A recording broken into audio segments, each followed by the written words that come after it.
Hey guys, and welcome to lesson 7. Today we're going to talk about expected values of discrete random variables.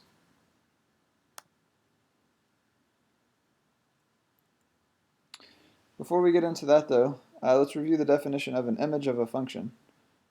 So remember that a function maps from one set, which we call the domain, to another set, which we call the range. And it's defined to be that every point in the domain maps to some point in the range, but that doesn't mean that every point in the range will be mapped to. So the image of f is the set of all the points in the range that get mapped to by some point in the domain. For example, if f maps from the set 1, 2, 3 to the set a, b, c, d, and f of 1 equals a, f of 2 equals a, and f of 3 equals c, then the only points that get mapped to are a and c.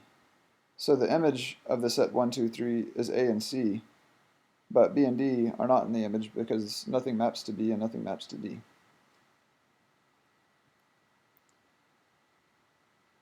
Also, a random variable x is a map from omega to the real numbers. We define the expected value of x as e of x, that's our notation for the expected value, and this equals the sum over x in the image of x as little x times the probability x equals little x.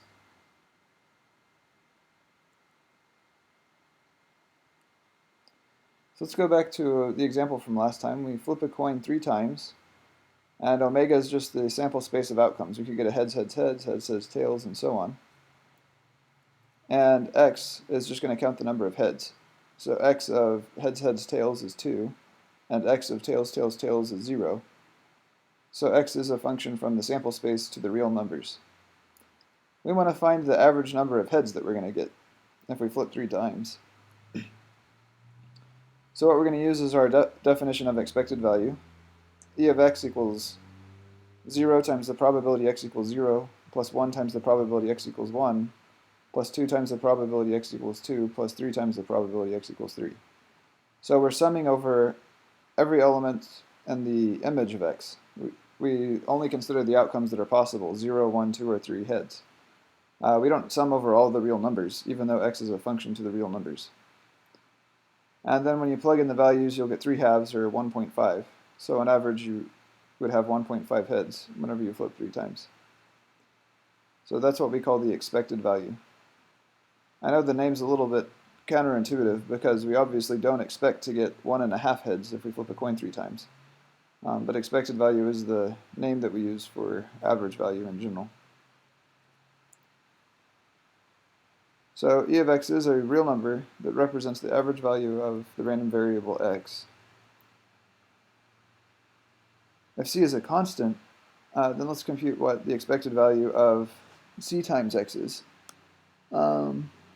So we plug into the definition, we sum over all x in the image of c times x of omega, of the sum x times the probability that c times x equals little x. And then let's divide through by c wherever we can. So instead of saying x is in c of x of omega, we're going to say x over c is in x of omega. And rather than the probability c times x equals little x, we'll say the probability that x equals little x over c. Then we do a substitution, as you're used to doing from calculus. We're going to substitute y equals little x over c, or in other words, little x equals c times y. And that would give us the sum of y in the image of x, of c times y, times the probability x equals little y. And since c is just a constant, I can pull that out of my sum. So this is c times the sum of y and x of omega of y times the probability x equals y. And this is just c times the usual definition of the expected value of x, with little y being used as the variable instead of little x. So what we've shown is you can actually pull that c out of the expected value. The expected value of cx equals c times the expected value of x.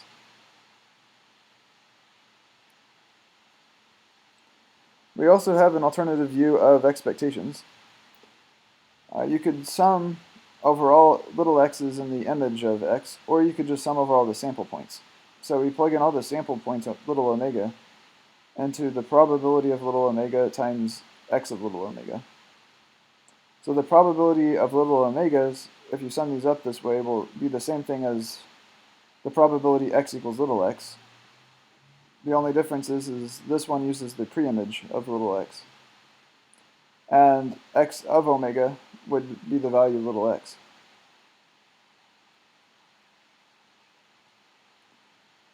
So for two random variables, x and y, this allows us to compute the expected value of the sum. So if I take the expected value of x plus y, according to that definition, I can sum over all of the sample points, omega, of the probability of omega times x plus y over omega. And the definition, when you plug in the sum of two functions, that's just the functions added together with each value plugged in to the function. So I can sum over the sample points omega of the probability of omega x of omega plus the sum of the probability of omega y of omega. But that's just the expected value of x plus the expected value of y. So the expected value, or the e operator, will distribute through, and this is e of x plus y equals e of x plus e of y.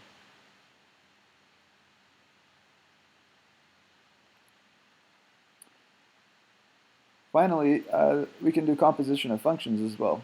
So suppose f goes from the reals to the reals, then f of x is a random variable that goes from omega to the reals, and f of little x is the probability. We can compute the probability of f of little x to be the probability of the points x of omega such that x of omega is in the preimage of f. I think that might be a typo there. I don't know that we're going to need that. Let's see. The expected value of f of x equals the sum over x of omega. Oh yeah, I guess I did write it that way. Okay, so the sum over x of omega of points in the image of x of omega of the probability of x of omega, f of x of omega, and then substitute little x for x of omega.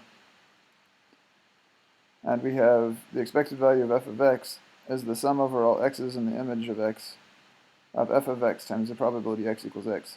So notice it's almost the exact same formula as the usual expectation, except for you have f of little x instead of little x on the right-hand side.